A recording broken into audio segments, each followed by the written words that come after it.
Violence is social, and what that means is that there are at least two people involved, people who we normally would call or we might call a victim and a perpetrator. By the way, I use the word victim and perpetrator, you will have noticed. They're as situated action terms, they're not identity terms. You can be both within 30 seconds, do you know? You can do both within 30 seconds, but we tend to use the word victim because the word victim, I know a lot of people prefer survivor, and that's cool, I get that. But the word victim at least denotes that a crime has been committed against you. The word survivor does not. So there's something in the word victim that is important that we might want to retain, even though I know it's become an insult, right? But that's because of all the baggage attached to the word victim, largely because of professional culture. So there is some value to the word, that's why we use the word in this context. If I'm working with folks, I don't insist they use one word over another. People identify the way they identify, that's cool. But just for this setting, we prefer to use that vocabulary. So violence is social. There are at least two people involved, which means if we want to understand what's going on, we need to look at the actions of both people. Would you agree? Otherwise, it would be like me giving you a book and saying, okay, I'd like you to give me a book report, but I want you to read only the pages on the left-hand side. You know, pretty soon, the pages on the left-hand side wouldn't make sense because you'd lack the context of the pages on the right-hand side. So social interaction is like that. You need to see the interaction, how actions by one person are connected and related to actions by the other person. Okay? So in order to illustrate this point, I'm going to show you two different descriptions of a sexual assault. A stranger rape, which as we all know is the least common form of assault. But show this example because I think it's a good way to make the point. Here's the first description. He followed her down the sidewalk. He sped up to catch her. He grabbed her by the shoulders and threw her to the ground. He dragged her toward the bushes. He overpowered her and dragged her into the bushes. He held a rock over her head and threatened to kill her if she screamed. He called her degrading names. He forced his mouth onto her face. He tried to undo her belt. He grabbed at her pant legs to pull them off. He overpowered her and vaginally raped her. So if we can back up from the images just a minute and look at the language, you can see the grammar is actually very clear.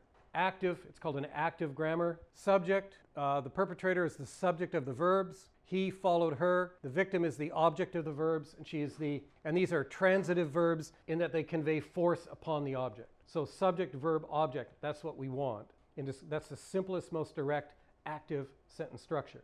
And you can see each one starts that way. So we do get a sense of who did what to whom, do we not? It's quite descriptive. And what do we know about the victim? She's not even there really. We don't know anything. She could basically be unconscious. We don't know. It's not unusual to see these kinds of descriptions of violence, where you do get a sense that somebody committed violence, but you don't really get a sense of the experience of the victim. So here's the second description, and the print in black is identical to the previous slide. All I've done is inserted her responses at each point in red. So I'll just read those. She sped up. She moved to the side. She rolled on the ground to get away. She grabbed the roots of a tree so he couldn't drag her into the bushes. She started to scream. She stopped screaming. She said, "You don't want to do this. You don't want to hurt me." She averted her face. She stuck out her stomach so that he could not undo her belt. She crossed her ankles so that he could not pull off her pants. She went to limp to avoid injury and went elsewhere in her mind. Would you agree with me that all of those actions on her part are forms of resistance in this context? To go limp to avoid injury is not passivity.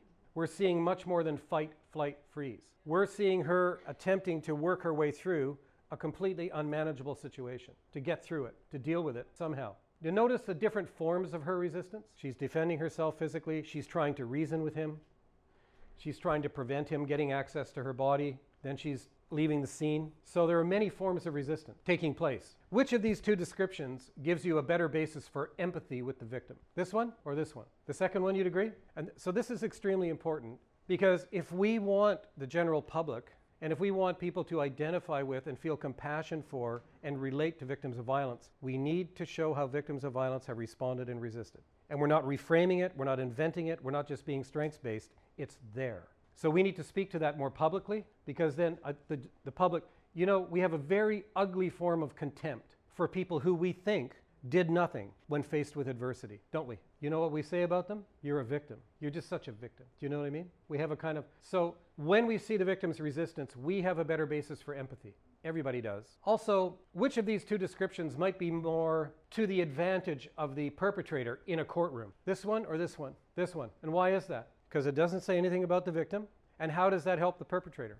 Yeah. Her experience is gone and you don't know what she's done in defense. So The lawyer for the accused here can say, well, Mrs. Jones, if this was so awful, why did you not fight back? Because in legal settings, failure of the victim to resist in what is considered an appropriate way is treated as equivalent to consent. The lack of resistance by the victim will be used to blame the victim. That's how it works. Am I right? We see that all the time. There's good practical reasons. Which of these two descriptions is most likely to show up in an Australian court? The first one? More like somewhere in between, maybe? No? More like the first one? But somewhere in between the two? Maybe? It does, and it depends on the police officer who does the interview and how they're trained, and it depends on which officer is on duty which day. It's kind of a crapshoot, and how are people trained, right? So it's interesting. It could be one or the other, or in between, as you say. The other point is, in which of these two descriptions gives you the most complete sense of the magnitude and the nature of the violence? This one or this one? Second one. Now, it's interesting because the perpetrator's actions are identical in both descriptions. Why is it that seeing the victim's resistance actually helps us better see the violence? You can see the struggle, and why is it important for us to see the struggle? Highlights that she did not want that to happen, so we see no consent immediately. It wasn't even a gray area or a mixed message.